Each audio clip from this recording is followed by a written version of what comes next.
Hi guys, I'm Fog here and welcome to another FIFA 21 Icon player review. And today guys, I'm going to be reviewing the 89 rated mid-tier icon David Trezeguet. Apologies guys for no icon reviews recently. I believe it was over a week ago now, our last icon review, but I want to get back into doing them. So hopefully maybe 1 or 2 icon reviews every single week. I'm going to try and go for hopefully 2. But yeah, I have decided to pick up this David Trezeguet card. He was going for just under 400,000 coins. In the end, I did pick him up for 393,000 coins. 4 games played with him, 2 goals scored and 4 assists. Those games were in Division 2 for rivals. He does also have 4-star skills as well as 4-star weak foot. Some of his main top in-game stats are the likes of his 90 reactions, his 92 positioning, his 94 finishing, his 91 shot power as well. I did have the Hunter Cam stat applied to him. He does only have 1 player trait, that being the power header trait, and then finally with the icon profile. This card's mainly based on his time, during his best moments with the French national team, winning the World Cup. I think he was top goal scorer as well at one of the Euro Championships. So that's kind of what this card mainly focuses on. I don't really know too much about Trezeguet. I think that maybe I might have watched him once and I still don't even remember. Liverpool played Juve in the 04-05 season in the Champions League, and I think that Trezeguet was playing in that match. Of course, he played with Juve for like over 10 years, so I'm guessing he was a part of Juve at that time, maybe towards the back end of his time with Juve, I want to say. But apart from that, I never watched Serie A as a kid. I only ever watched like the English league. I never bothered to watch any league, so I don't really know too much about David Trezeguet.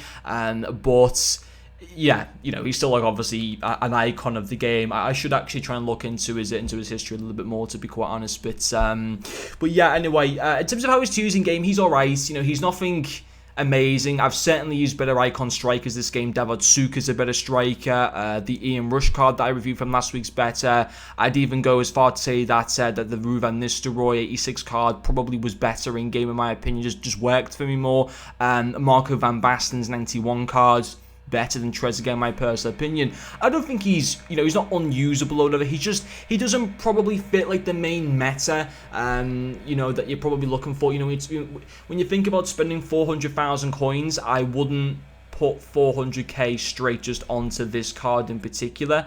Don't get me wrong, he came in with 6 goal contributions in the 4 games, which is actually a good return, and we will talk about his passing, and we'll put passing down as a positive to the card, because he only has 68 passing overall, and when you go into those in-game stats, only 66 vision, but he does have 79 short passing, so, he linked up well with the attackers in the team, to be fair, in particular with Socrates. The second game that I did play with him, I wasn't recording. I thought I was. I look at the end of the game where I tried to go and save the clip, and I looked on OBS and I hadn't clicked the record button, which I'm glad I don't actually do that more often. Like, that's a very rare time where I forgot to actually record.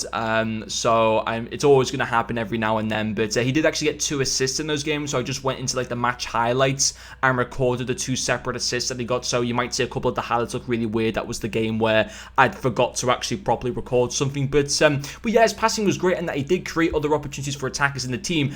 I mainly obviously got him into the team to try and score goals, to be my goal scorer. And, he wasn't, he got me 2 goals in the 4 games, which wasn't too bad. And to be fair, like, some of his finishing stats are absolutely top quality. 94 finishing, 91 shot power, 92 positioning, but those didn't really transition in game. And obviously with the Hunter Chem style, those stats are even further increased. His shot power goes to 95, his positioning up to 96, his finishing up to 99 as well. And whilst he did score 2 very good goals for me, I don't think I could probably sit here and say that the finishing was a massive standout part of the card. I was in Division 2, I just got promoted, and during the 4 games that I played with Trezeguet, I managed to get myself relegated again back to Division 3, which I'm fine with, because for me Division 2 is just way too hard. I can get up there, but I can't maintain my rank in Division 2.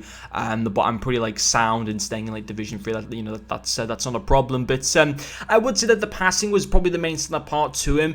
You look at his dribbling, and he does feel clunky. His lack of agility and balance is just terrible, which obviously isn't great.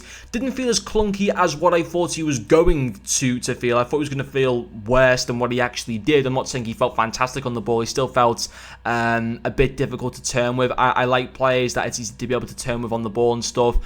He can't really do that. I don't think he's a terrible card, and obviously, you know, he's shown he wasn't a terrible card because he got me 6 goal contributions. But in terms of whether I think this card's great value for money, and you know, do I think he's going to be a good you know, player long term in this game? My honest opinion is no, I don't think he is. But anyway, guys, hopefully you have enjoyed watching this video, and I'll see you guys later.